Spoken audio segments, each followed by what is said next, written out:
All right, it is 6:01, so we're going to go ahead and get started. So good evening, everyone, and welcome to FSU Chats. My name is Jared Logan, and I serve as one of the assistant directors within New Student and Family Programs. So the purposes of our FSU Chats are to inform our family members on important aspects of student life, provide support for you all as family members around topics that students sometimes experience, whether that be challenges, and of course, answer questions. So for today's FSU Chats, we are talking with fraternity and sorority life. But before we get to talking to our amazing colleagues over there, I'm going to give you a little bit more information about New Student Family Programs and kind of give you some more insight. So before we get too far into what we're doing, we just want to say congratulations. You and your student have made it. Going to college is not an easy feat whatsoever, and it's definitely something that you all need to be proud of, and you should be proud of. And also, we're glad that you are here, that you are with us at Florida State. Families play a critical role in the student experience, and we're here to help you along the way. So a little bit more about New Student and Family Programs. We are committed to facilitating a welcoming and inclusive transition to Florida State for both students and you all as family members. Beyond New No orientation, New Student Family Programs host signature programs like FSU Birthday, Ask a Knoll, and First Day Photos. In addition to the Family Connections e-newsletter, we also have the FSU Chats, which you all are participating with us now. We have Notes to Your Knoll, as well as coffee and conversations and many, many more programs to engage you all. So let me go back. There we go. All right, so as I mentioned, the Family e-newsletter, the Family Connections e-newsletter, this will help keep you informed and connected throughout the year. Make sure you're signed up to receive the e-newsletter to learn more about upcoming events and important dates, ways to support your student, scholarships, leadership opportunities on campus, and even emergency notifications. You can do that by following the link I have here on the page, and I'll have someone drop the link in the chat to you all as well, so you can go ahead and check that out if you're not already signed up with. Be sure to follow us on our social media accounts with New Student and Family Programs. You can find us on all platforms at FSU NSFP. Again, that is FSU NSFP. We send out a lot of great information through our social media channels and share different things that are happening at the institution, as well as within New Student Family Programs as a whole. So you definitely want to make sure you and your student are connected with us via social media. So we want to share a little bit more about our upcoming events. Obviously for today, we have Fraternity and Sorority Life joining us. On Thursday, we will be talking with University Health Services. And then on the 19th, we have our Ask the OLs, or what we call Ask the Experts. We'll have that both in English and in Spanish to give you all as family members a chance to hear from other organizations as well as departments on FSU's campus. The next one is Ask a Knoll. I mentioned this a little bit earlier. Ask a Knoll helps students find their classes on the first day of school.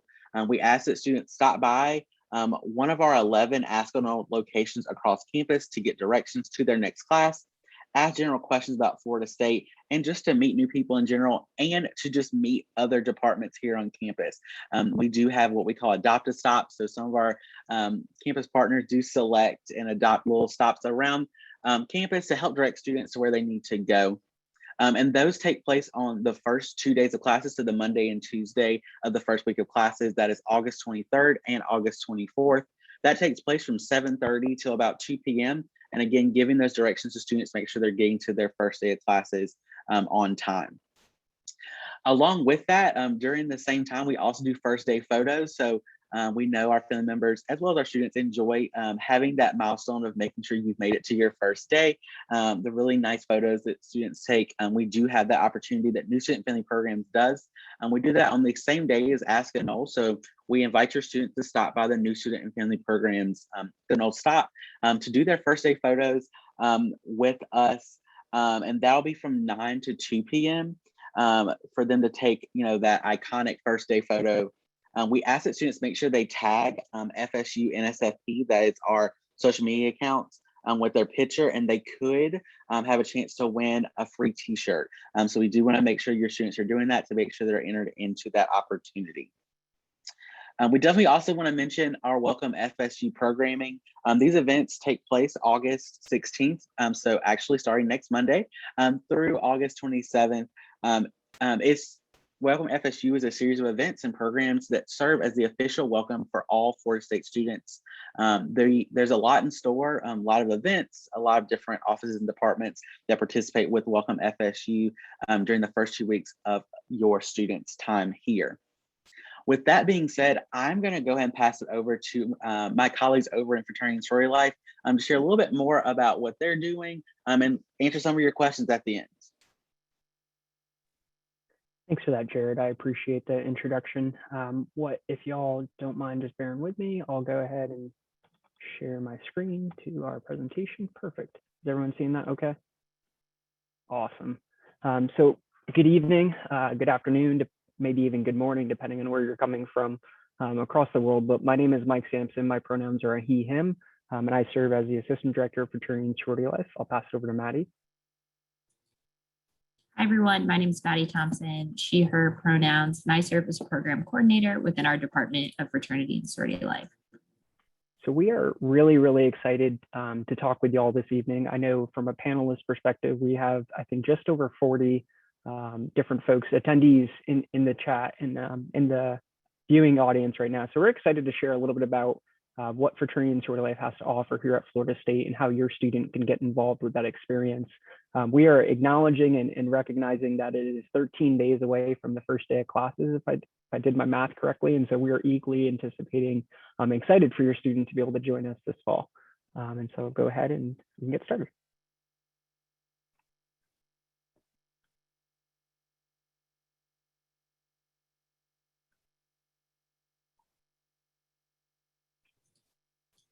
Thanks, Mike. So when your student comes to Florida State University, they are going to experience a lot of traditions.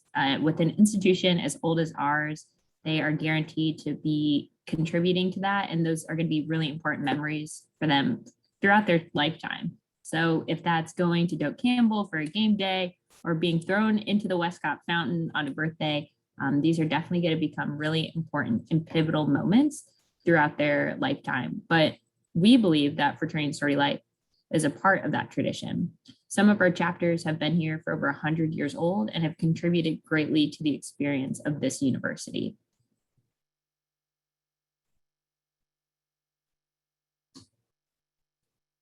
Fraternity and sorority members are everywhere you go and contribute to every place on campus. You'll find them in clubs, classes, and any event your student might attend.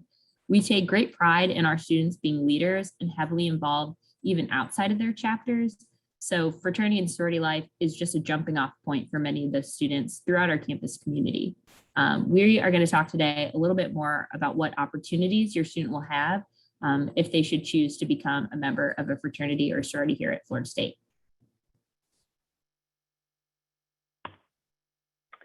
So for a lot of your students, they may be coming from a space in high school or other transitions throughout their life where I remember my first time here as a staff member walking on campus, just seeing how many students were on campus. And I'm like, wow, FSU is really a large public institution. And there's a lot of students that go here. And so when your students transitioning into their experience at Florida State and they're trying to find their home, it may be challenging at times when there's an institution filled of over 40,000 students. And where do I find my home and my fit at school?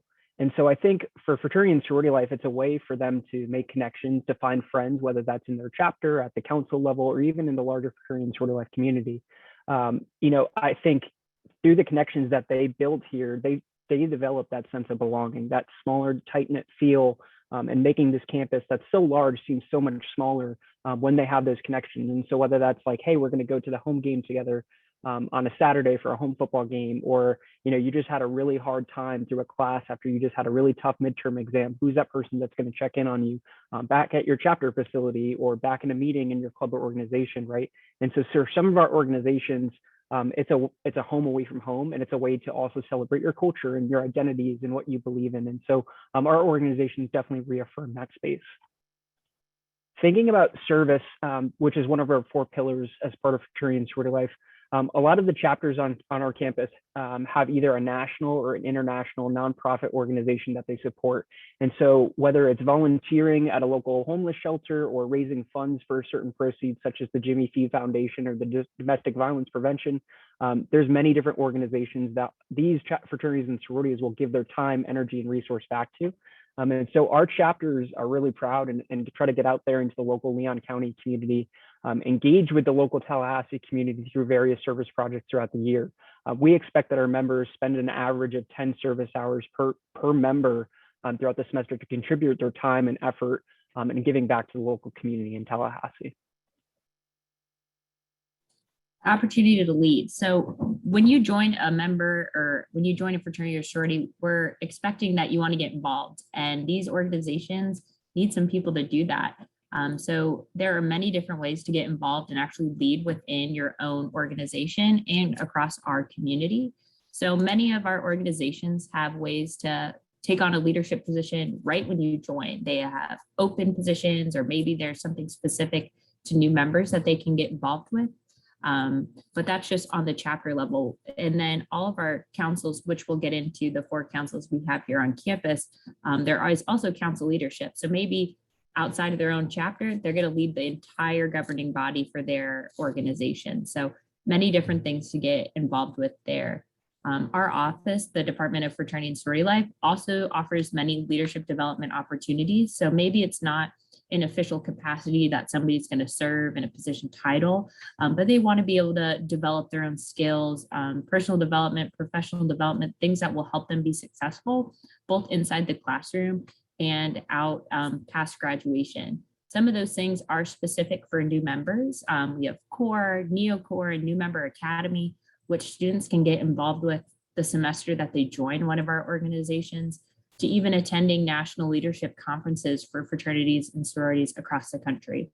And many of our chapters will actually send representatives of their organization to their national conference so they can meet and chat with and learn from members within their organization throughout the entire country, and sometimes even internationally. So it's a great way to connect and learn more about those types of skills.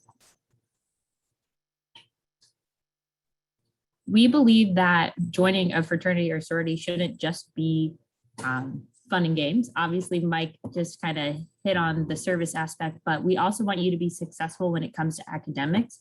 And joining a fraternity or sorority is a great way to assist in that. For over 15 semesters, the average fraternity and sorority GPA has been higher than the average undergraduate student GPA. All of our organizations have minimum GPA requirements. So they hold our members to some standards, but while you do have an expectation, they're also going to help you get there. So all of our chapters have a specific officer position that deals specifically with scholarship and academics and helping you be successful here at Florida State. Many of our organizations hold study hours, tutoring, any way to get you connected. I know a great example is pairing new members with an older member in your organization that has the same major as you. So maybe they can give you some advice, some tips, or just somebody to kind of see where you're going and somebody who's been there. So definitely a big priority of ours is academics, and fraternity and sorority is a great way to help you be successful. So I know for most family members, when your student comes and asks you, hey, I want to join a fraternity or sorority, the question is always like, well, what are you going to get out of this, right? Like, what about this experience of a fraternity and sorority is different than any other registered or recognized student organization on campus, right? Like, what's different than joining a pre-law society, or what's different than joining a club sport?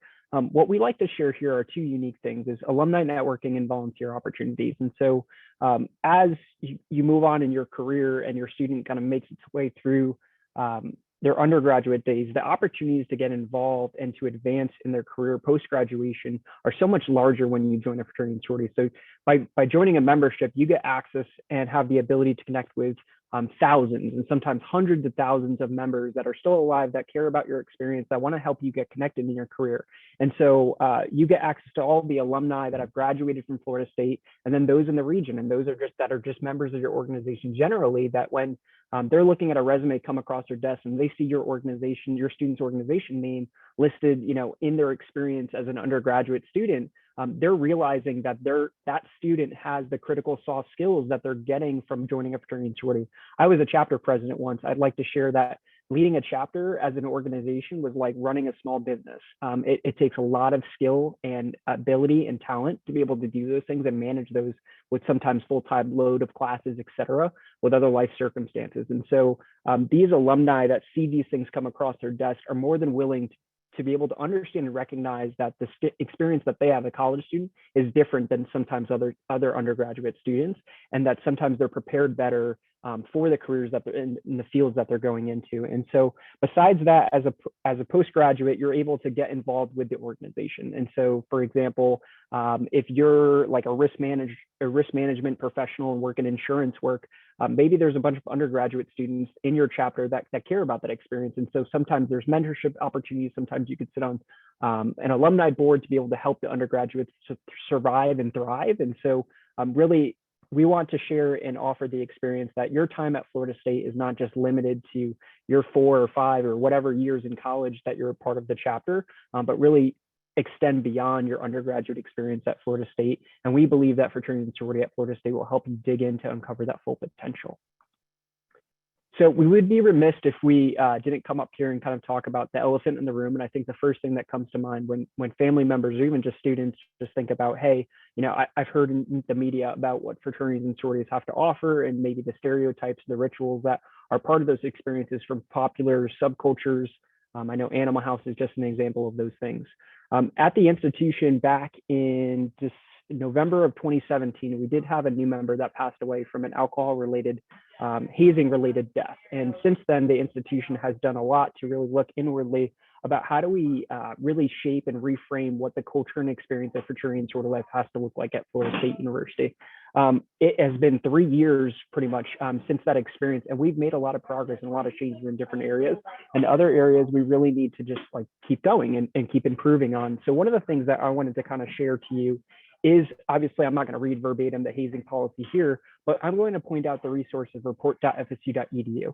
And so if you're a family member sitting at home, maybe you're just a loved one, maybe you're a relative of someone that's going through this experience for the fall semester, we want to encourage you and direct you to this resource at the institution. And so the biggest thing about hazing is that a lot of times, yes, it may happen, but in order for the institution, really the community, to make some actionable and tangible changes, we need to know and see what's going on in the community.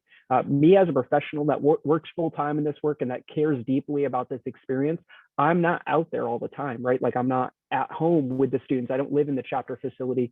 Sometimes you all as family members have the closest connection to your students and are hearing things of their day-to-day that are going on in their experience. And so we really want to inform you and empower you to understand that this resource at report.fsu.edu is an online resource where anyone, anonymous or not, can make a report about any instance and behavior that's not in line with the values of Florida State University, right? And so whether that is your student comes home and they're just like, I'm really worried about my classmate, you know, they're not showing up to class or saying that they're abusing substances and I'm worried about my other peer in my class, whether that's your student comes home and all of a sudden they're kind of like detracting or they have bruises, et cetera, on them, right? You're able to go in and anyone from the institution or not, again, anonymously, can provide support and make a report about what's going on that's direct violation of the university's code of conduct. From there, it's really important to provide some actual information, right? So we get reports all the time that, hey, X organization is hazing, but knowing the specifics about what is going on, what is your student experiencing, maybe who are the individuals that are maybe part of this incident or this experience that your student may have had. Again, we want to motivate you to include as much information that we can so that us as an institution can look into every single one of those reports and make sure that behaviors are aligning with the university's expectations. We do want to share also resources on our FSL website, which is also in the backdrop, I know, of my Zoom background, but it has our chapter scorecards. The scorecards has conduct information that really provides a great snapshot of what a fraternity and sorority provides to the institution, to students at the institution. And so on the scorecard, you can find updated conduct information for the last 3 years that also lists out the recent conduct information and maybe any challenges that an organization has faced.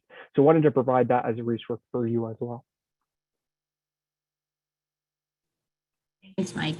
And we also want to be sure to address kind of upfront some of the questions we commonly get when it comes to expectations of membership or what it means to be joining a fraternity or sorority.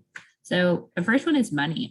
It does cost money to join one of our organizations and be an active member.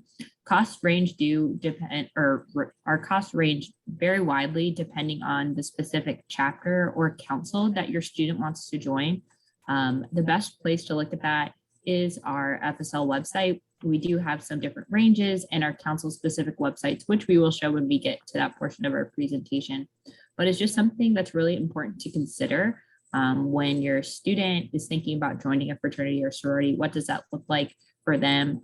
Many of our chapters do offer payment plans, and students often pay for this by working a part-time job, but we know that's not a reality for most folks. So we do want you to be informed with what your student is potentially joining and agreeing to.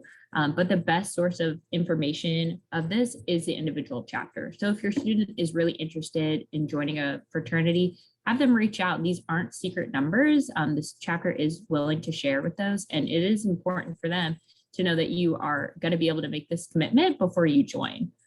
Another common question we have is grades. So I talked about the importance of thriving when you're here at Florida State, and fraternities and sororities definitely hold their members to those high expectations. All of our chapters have a minimum GPA requirement to become a member, but then also to maintain membership. Like I said, there are support mechanisms within that organization, but at a certain point, if your GPA is not maintained for a certain number of semesters, you will not be able to continue as a member of that organization just because of the high ideals and standards that they hold themselves to. Another common question we get is, how much time do I have to spend? Is this a big time commitment for me? If you're looking to spend about an hour a week on an extracurricular, maybe attend one meeting, this experience probably isn't for them. You're looking at about 10 hours a week as a new member, with the commitment increasing as you take on leadership roles. Common meetings as a new member is a new member meeting, maybe a chapter meeting that they have once a week. But with fraternity or sorority, the more you put in, the more you're going to get out. So attending those philanthropy events or service events, those optional brotherhood or sisterhood things are going to help their student really connect and engage and form those bonds that can be formed within a fraternity or sorority. But it is realistic to think that it is a big time commitment. It's often equated to taking on a 3-hour class. So if your student thinks they could add that type of commitment on, this would definitely be a good experience for them. And I'll turn it over to Mike to continue on talking about some of the realities of fraternity and sorority life here at Florida State. Thanks, Maddie. So some of the, to be frank, since 2017, with any organizations in fraternity and sorority life community, there's times in which the organizations are not meeting the expectations of the institution, of their international organization, of the student code of conduct. Those are opportunities and moments in which obviously there's conduct action taken, and there's a stance, whether most times it's in partnership with the international organization and the university, on realizing and recognizing that it's time for that organization to kind of take a seat. And at those moments and times, it is a privilege and an honor for having organizations on this campus to have those experiences. But there's times in which the organization's not being able to meet those expectations. We get to those moments, and that's where we find sometimes there's unrecognized organizations, right? And so that's where they lose permission and status to access university materials, resources, and obviously name and usage as being affiliated with the institution. And so as some of these groups have been removed over the last few years, there's a few of them that may continue to choose to operate without the recognition of Florida State University.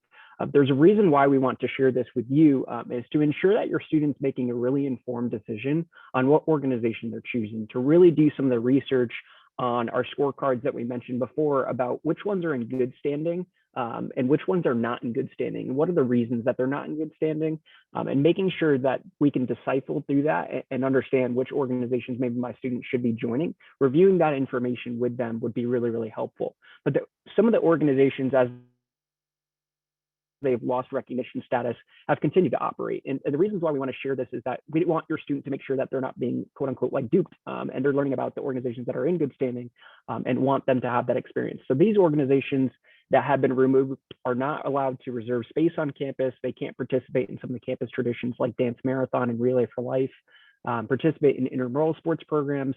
but they also don't receive any support from the Department of Fraternity and Sorority Life. And so we have pretty high and lofty expectations around leadership programming and risk management training that we provide our students and our chapter officers.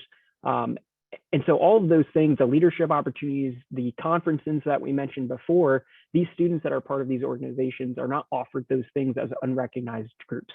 And most times these organizations are continuing to operate without the support of the international organization. So meaning that if your student goes to decide to join one of these groups because it's fun and quite frankly, they've been sold on the experience of like, hey, we get to do what we want over here. Most times because the international organization is not recognizing them, there's no lifelong membership benefits. They're not actually considered a member of X organization. And most times if your student's being asked like, hey, pay $500 for dues here, or we need you to come to this event, those things are going into a student's pocket with no accountability measures taking place of where does the money go? Does it actually go back towards your student experience in the fraternity or sorority? And so we just want to make you aware of some of these things, and some of the groups such as Alpha Epsilon Pi, Alpha Tau Omega, Delta Tau Delta, Phi Kappa Tau, Sigma Pi, and Tau Epsilon Phi are some of the groups in the past few years that have been removed from campus and separated. So we want to bring some light to those attention and make sure that we could refer you again to the chapter scorecards to review our most updated conduct information.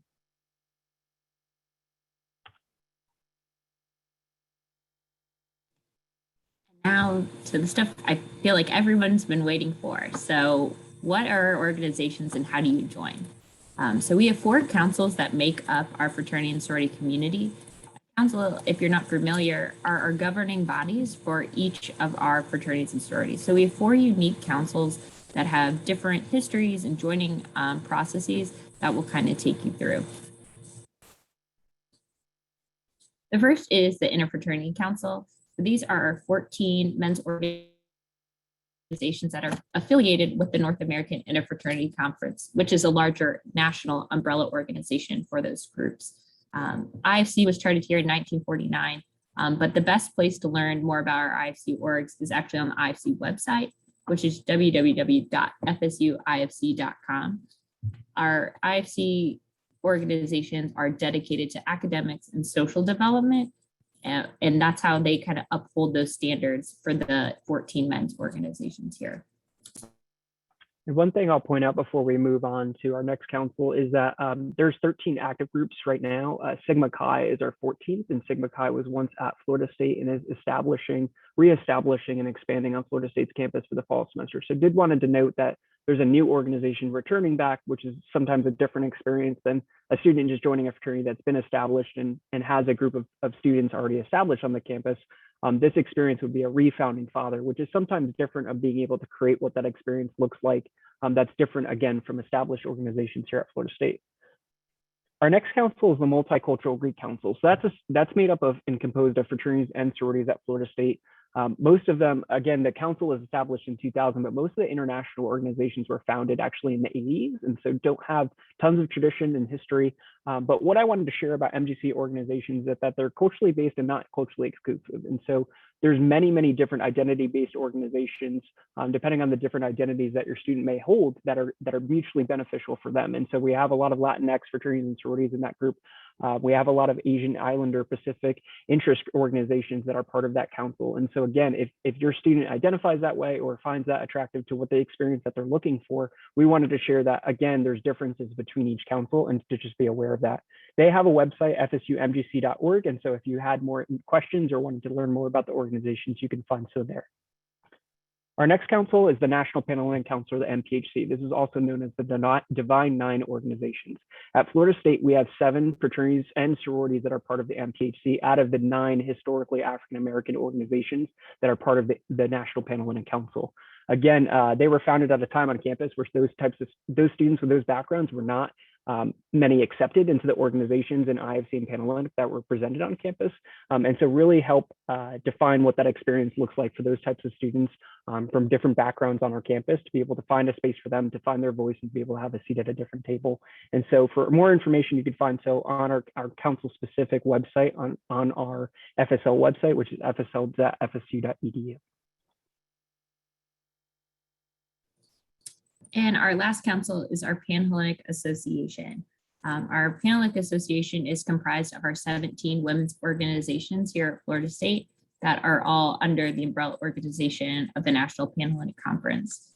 Panhellenic has been on campus for a long time. You can see that 1904, so it has a deep and rich history of tradition, similar to all of our councils and the university as a whole. So Panhellenic is a great way for your student to get involved, but specific information about all of our organizations or chapters can be found at floridastateph.com. And so as we're wrapping up here and getting ready for some of the Q&A pieces, here's some important dates that we just wanted you to be aware of related to your student. Obviously, we are in the process of preparing for Panhellenic recruitment. So if your student is going through that experience, that happens just in a few short days from now. And that's, again, located through the various chapter facilities. Registration closed back on August 1st. And so if you're coming to the space like, wow, Panhellenic would be great, that's definitely the experience my student was looking for. That registration did close on August 1st to go through that process. However, there are opportunities such as the continuous open bidding process that will be during the month of September, as well as the spring, there's COB as well for your student to be able to join. And then the next formal recruitment process will start next fall. As it relates to MGC and MPHC organizations, the biggest requirement is attending the orientation. So you see some of the dates listed here up on the screen. These are right now going to be held. We're offering in person and virtual. So just be staying attention to our social media websites that will kind of talk about here's the dates and here's the maybe Zoom link if it's hosted on virtual Zoom for your student to be able to participate and learn more about what this experience looks like for MGC and MPHC. And then for IFC, there's the 3 different processes. So there's the required orientation for content for students.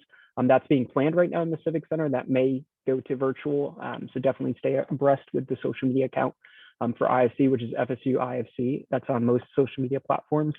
Chapter preview is about a 10-minute conversation that students can have with members of fraternities that are part of the IFC community on the 14th and the 15th. So we take 14 organizations and just divide them up over the 2 days to get to know them a little bit better and get a preview of them. And then they come back between September 20th to the 23rd to really dive into some of those bigger conversations, get to know the brothers, and ultimately hopefully are extended a bid, which is an invitation for membership for them to join the organization. We do have a 6-week initiation deadline, which I believe is November 7th. And so all of our students across the 4 councils and going through the joining process would have to be initiated and fully initiated members of their organization by November 7th this fall semester. So lastly, we just wanted to share, here's our social media accounts as well. And we reference our website throughout the presentation a little bit today as well. So if you have questions, feel free to connect with us on social media. Feel free to peruse through our website. We're absolutely excited and enthusiastic to see your student just in a few short weeks here at Florida State. And to be on campus and to be hopefully part of our experience in our community that's over 5,800 students wide at Florida State. So with that, I'll turn it back over to my colleagues over at NSFP and we'll start the Q&A. Perfect. Thank you so much, Mike and Maddie. So as you may have seen in the chat already, we are inviting you all, please feel free to ask us any questions to our colleagues in fraternity and sorority life.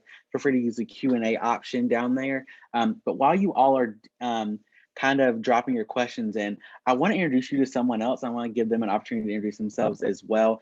We do have one of our orientation leaders joining us, Alexa. So Alexa, do you want to introduce yourself a little bit and then we'll kind of get to questions? Yeah, so hi, my name is Alexa. I use she, her pronouns. I'm a 4th-year student here and I'm majoring in retail entrepreneurship. And I'm a member of one of the Panhellenic sororities here on campus. So if you have any questions about anything revolving around that, feel free to ask them. Perfect. Thank you so much, Alexa.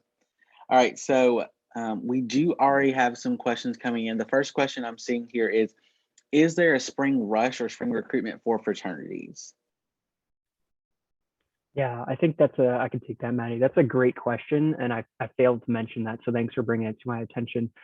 For IFC specifically, because that is the joining process, the term you referred to as rush. And sometimes that gets a little confusing because it's like, is it Panhellenic rush? Am I rushing a sorority? For IFC, if that's the rush process that we're talking about for the 14 men's organizations, that process is in the fall and spring semester. Both of those semesters looks exactly the same in terms of the joining process.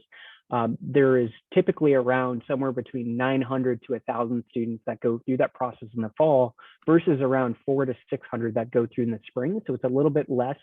Sometimes students find it a little bit more successful because they're able to really hone in and get to know the fraternities a little bit better in the fall semester and then go through do a smaller process in the spring where maybe the odds are a bit better, or they have a better chance to get to know members because there's just less potential new members that are going through the process. But it is both semesters as well.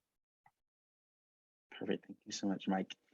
So we have another question here. Do you all know what time the IFC Rush orientation will be? Like kind of like a time frame will be on the 12th of September?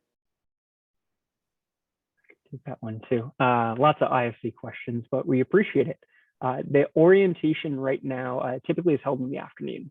There has not been a set time, to be quite frank, because we're still trying to, as we're managing and navigating the Delta variant, we're trying to figure out what's the best opportunity for most students to be able to go through that process.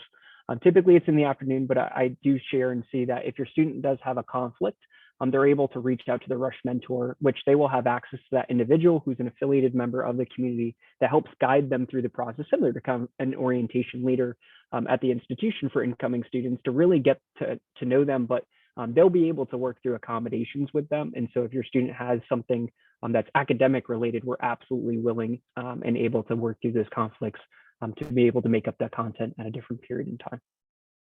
Perfect. Thank you. So it looks like we have another IFC question.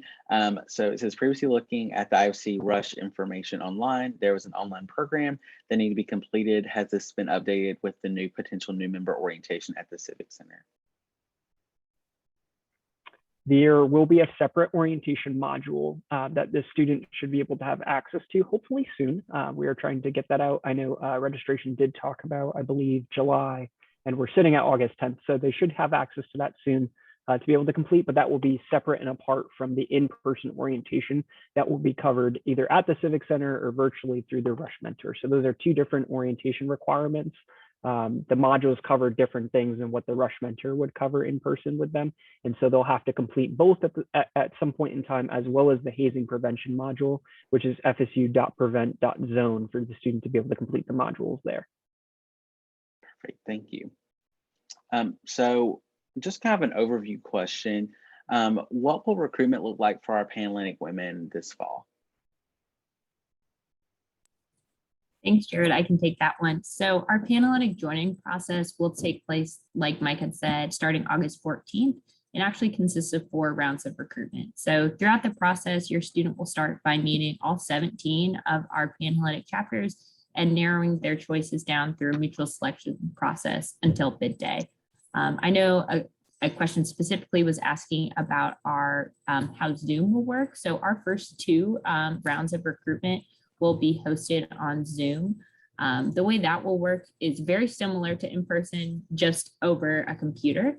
So your student will receive the links to attend events through our PNM portal, which they will receive through email, but also with their recruitment counselor. So that no worries about getting those links, but they will talk one-on-one with the chapter woman, the same way you would in person, to learn more about their organization, different traditions, leadership opportunities throughout the process. So just starting that virtually, and then we'll eventually become in person for round 3 and our final round of round 4. Perfect. Thank you so much, Maddie. So another question we have here is, what if a student is not sure if they want to join fraternity and sorority life? What would you all recommend they do? I think the first step is to learn more about our fraternities and sororities. So check out our website, check out our individual councils. Like we were discussing all 4 of our councils. The best way to kind of learn and decipher which one you want to join is to learn more about them. So you can join at any point of your collegiate experience. So it doesn't have to be this first semester, this first year that you join. So members join our organizations throughout their time at Florida State, and even some of our culturally based groups in MPHC and MGC actually require students to have a certain number of credit hours before joining. So there are different ways to get informed and try out. I know Alexa said to attend orientation or interest meetings. That's a great way to learn more about our individual organizations, as well as attending their events throughout the year.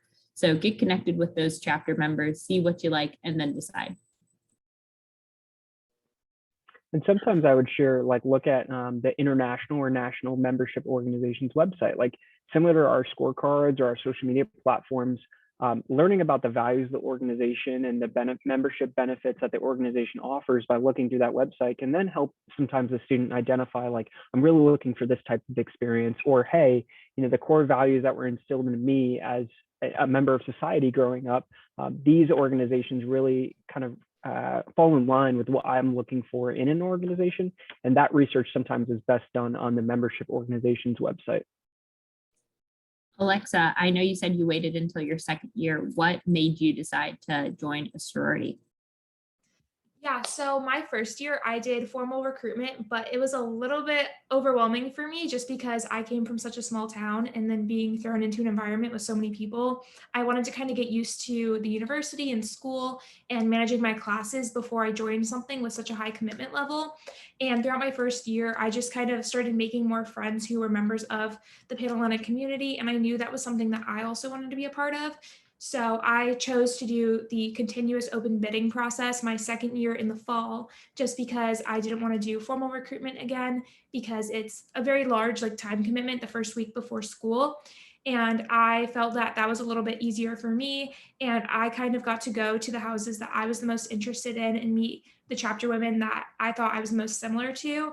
And I was able to kind of have it more in my hands, where I got to really choose which one I connected with the most. And I got to do my own research and learn about their philanthropies, their values, what their chapter stood for. And I got to choose one that I felt best aligned with me and my values and my beliefs. And I'm really glad that I waited, just because I felt I was at more of a maturity level my second year to do it. And I got to enjoy my first year without being in it, and saw what I thought I was missing out on, and got to really make that decision my second year. So I knew it was the right decision for me. Perfect. So along those lines, and Alexa, Maddie, Mike, feel free to any of you answer this. So what is your best piece of advice for students going through recruitment?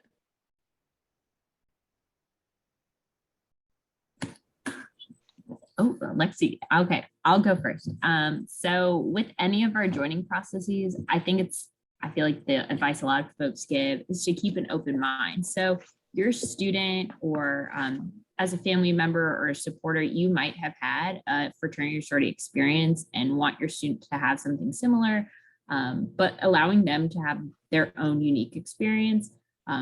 Joining a fraternity or sorority at Florida State is different than a different institution, as well as even if you attended here prior a while ago. Our community has changed, so allowing your student to make those decisions themselves, I think, is really important, but for them to keep an open mind. Similar to what Mike said about researching, that's a great way to get informed about all of our organizations, but then going and really meeting those members is super important to find where you have those genuine connections, where your values truly align. I think will help you be really successful.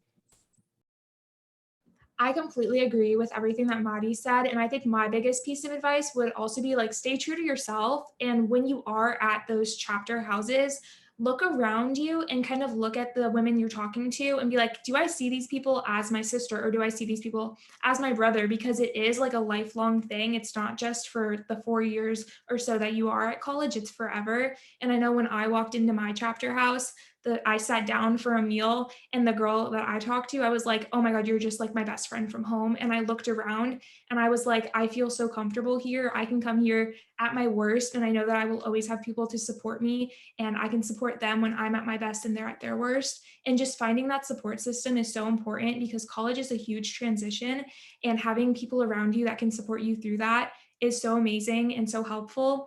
And honestly, just have an open mind, because somewhere that's right for you might not be right for someone else, and that is totally fine. And finding the place that you will be the most comfortable in, the happiest in, because in the end, it's up to you. It's your decision, and it's a huge decision. So go with your gut, follow your heart, and you will find your home for sure, because all of the chapters here at FSU are equally amazing. And no matter what, you will be so happy and so successful in it. Perfect. Thank you all. So we do have a question. So this is specifically for Panhellenic Bid Day. Are there ways that we as family members can participate or support our students? Yes. So Our Panhellenic bid day is closed to family members because it is an experience for your student and the organization that they are joining. So a parent or family member cannot attend our bid day celebration or that we will host as the Panhellenic Association, and they can also not attend the chapter event because that is closed to just members. I think the best way to support your student is to just check in on them. This is exciting time. So you'll know when they're going to get the notification of what chapter they're going to be joining. So just making sure you're checking in on them. Our bid day, I'll tell you, it ends at 7 o'clock or right before then because there are residence hall meetings for those first year students. So give them a call around then, see how it went. Bid day for a lot of students is really overwhelming. It's an exciting time. You're joining a new organization. There are hundreds of excited women. And so that process may just be a little overwhelming. And even though they are excited to join, might need some check-in to realize this isn't what sorority life is. This is just the start. And also, I know something that like my family did for me was during our initiation process, like a lot of the sororities will allow like parents or family members to purchase flowers for their students. So like I know for me, my family, they purchased flowers and that was like a really big like celebratory thing. Or I know like my mom sent me cookies from a local business that were really cute and had like my sorority letters on them. So that's also a great way for family members to be involved in it because sometimes they can't always be there, but just sending something as like a congrats, you did it, we're so happy for you, and just supporting your student is really important. That's correct. Some other things that I'd share, because all of those are fantastic ways to support your student, would be just thinking about like when they get to bid day itself, based on how the mutual selection process works, like the number one choice might not be their number one choice, the bid that they end up receiving and the organization that they end up joining. And so just to be realistic with the process, while we all want everyone to get the best organization that they wanted and that they accepted and put down at the top choice the day before, sometimes rejection and some sadness comes along with that day as well. And so I think just recognizing and realizing and understanding the process a little bit about mutual selection and how it's going to work on that very last day, and that your daughter may be really excited about both organizations, but in the hearts of hearts, there's a reason why they ranked one over the other. And when they receive that notification, it's either I'm great and this exactly lined up with my expectations, or it didn't. And so through those moments, just realizing and supporting them that to try to reflect on their process, to try to reflect on that there's positives here, that the community may still be a space for them if it's not their top organization that they choose, and to be able to get them the resources that they need. I think it's as Maddie shared, it's a very overwhelming day. And so encouraging them to get a full night's sleep the night before, regardless of how excited and enthusiastic they are and they just want to talk about it, encouraging them to try to get some sleep and some shut-eye and some great breakfast in the morning would be phenomenal. I think as a family member beyond bid day, because I try to share that this experience is continual, same with membership for the undergraduate student, there's ways for you to get involved as a family member and supporter through Family Weekend, through the NSSB Family Connection. There's so many different ways that in the organization, you can continue to support your student beyond bid day or whatever joining process your student goes through and then beyond. Awesome. Thank you all for sharing. So kind of along those lines that Mike was sharing about, being a supportive family member, what could a family member do, even outside of just attending, this FSU chat? What could a family member be doing to learn a little bit more about fraternity and sorority life for themselves? You want to take a stab, Maddie, first? Sure. Thanks, Mike. The best way we are going to keep saying it is our fsl.fsu.edu. It's our website.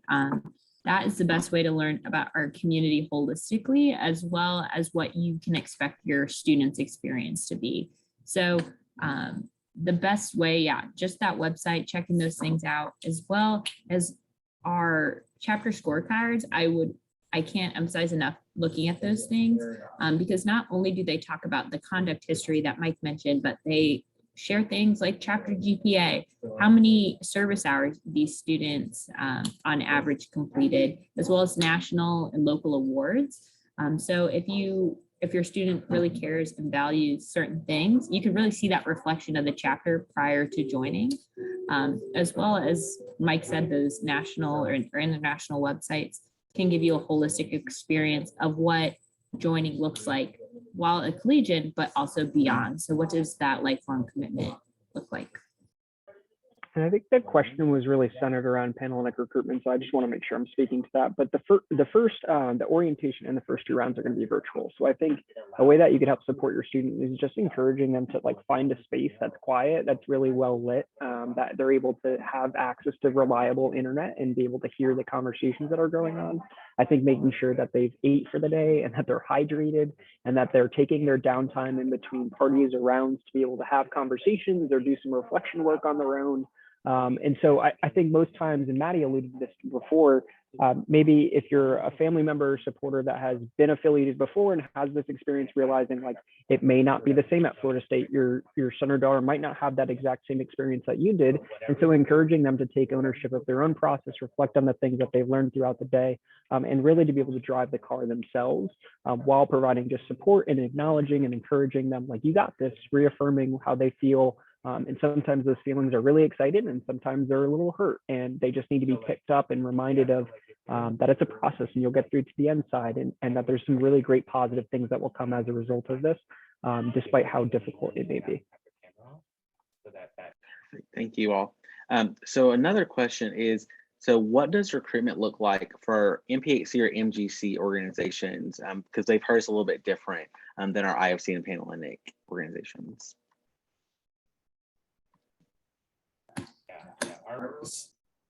I was like, I don't want to start.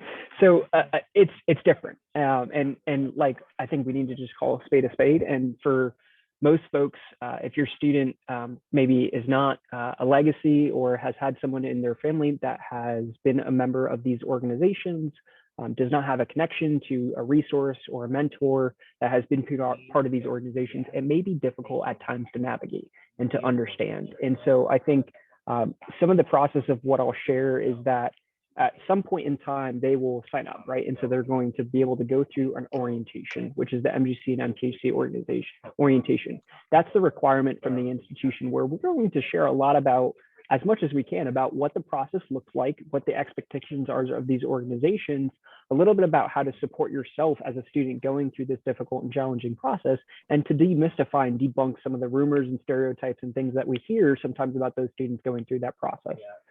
As a result of that, they are going to start to get to know people. And sometimes that this may be semesters in advance that your student is doing some of that homework. And so we may find that students at MGC or MPHC organizations are joining in their maybe junior or senior year, not exclusively those years in their college experience at all by any means, but a lot of times, as Maddie alluded to before, there's GPA requirements and credit requirements that the student must meet to be eligible to join those experiences. And so again, your student may be doing that homework and getting to know members in that organization and attending their educational programs or events that the chapters are putting on semesters in advance before them being considering going through that process of intake and joining those organizations. And so I think doing that research and that homework, attending those, getting to know members in those organizations, sometimes showing up at other identity spaces on campus, such as the Black Student Union, and attending those events, because sometimes students in MGC and MPHC organizations are going to those identity-based groups on campus and are represented in those spaces. And so getting to know people, attending their events, and understanding more about the process will really help the student be set up for success, especially if they're coming from a lens of, I have no one teach me this Greek lingo, the process, how intake works. So after they're really getting to know that information, they're going to decide, and it's not really somewhat of, you know, I'm going to go check out all 17 Panhellenic chapters and then kind of pare it down from there. For most students, they're really deciphering between 1 or 2 organizations in that space and deciding, you know, these are the organizations I want to join. These organizations will host interest meetings where they'll have to come and there's a certain time and a certain space, and they'll see a flyer on campus or on social media for a certain time frame where they have to attend. And that's where they're going to get to know the members, but then get to know the information that's required of them and requirements for joining. At those interest meetings, after they've gone through that process, then there's that actual paperwork process that they have to complete with the international organization. Sometimes there's a membership interview and selection process and committee that they'd have to sit through and complete. And then after that, they'd start the new member education process. Again, that's going to take anywhere between a couple weeks up to the 6 weeks. And at the end of the 6 weeks is what we call a new member presentation, where there's a public reveal of the individuals that have been going through that new member education process for the past past few weeks, and sometimes, again, going to those events ahead of time, sometimes the past few semesters, where that's celebratory and that's sharing and being excited about them making it through that process and being members of that organization at that point in time. So that's a lot in a short period of time. Did I miss anything, Maddie, that you would add on? No, Mike, I think you covered it. Perfect. So in our last few minutes together, the question we've been asking other folks in our FSU chat, just overall, what advice would you offer to an incoming student, whether that be about getting involved, being a new student, or even just about fraternity sorority life in general?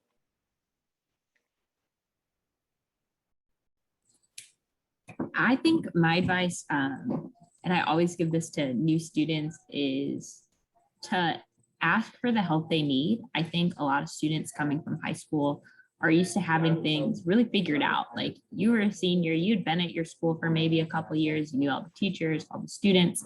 Florida State is a large campus, and it can sometimes be hard to navigate, especially if maybe you don't have a parent or a sibling that had attended college before you.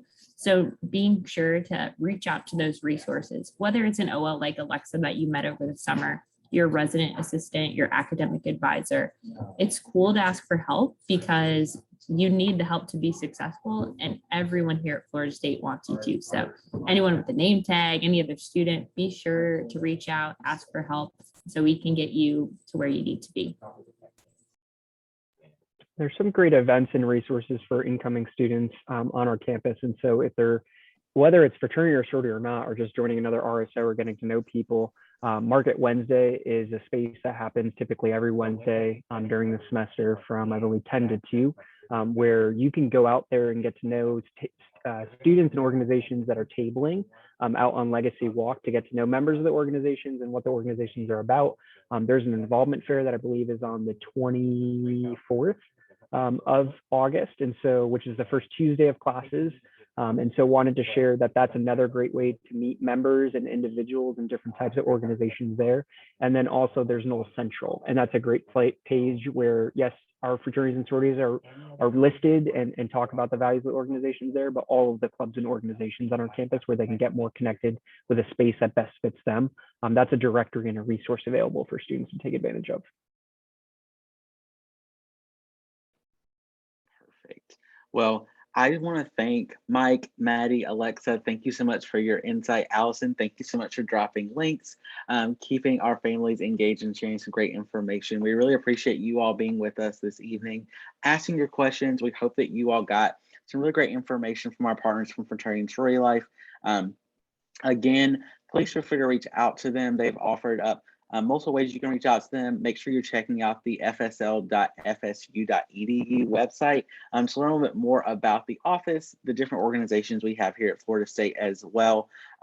And of course, please feel free to reach out to New Student Friendly Programs if you have additional questions. We're here to support you. We're here to make sure you get the information that you need as you begin your own transition of having a student here at Florida State. That is what we're here to do.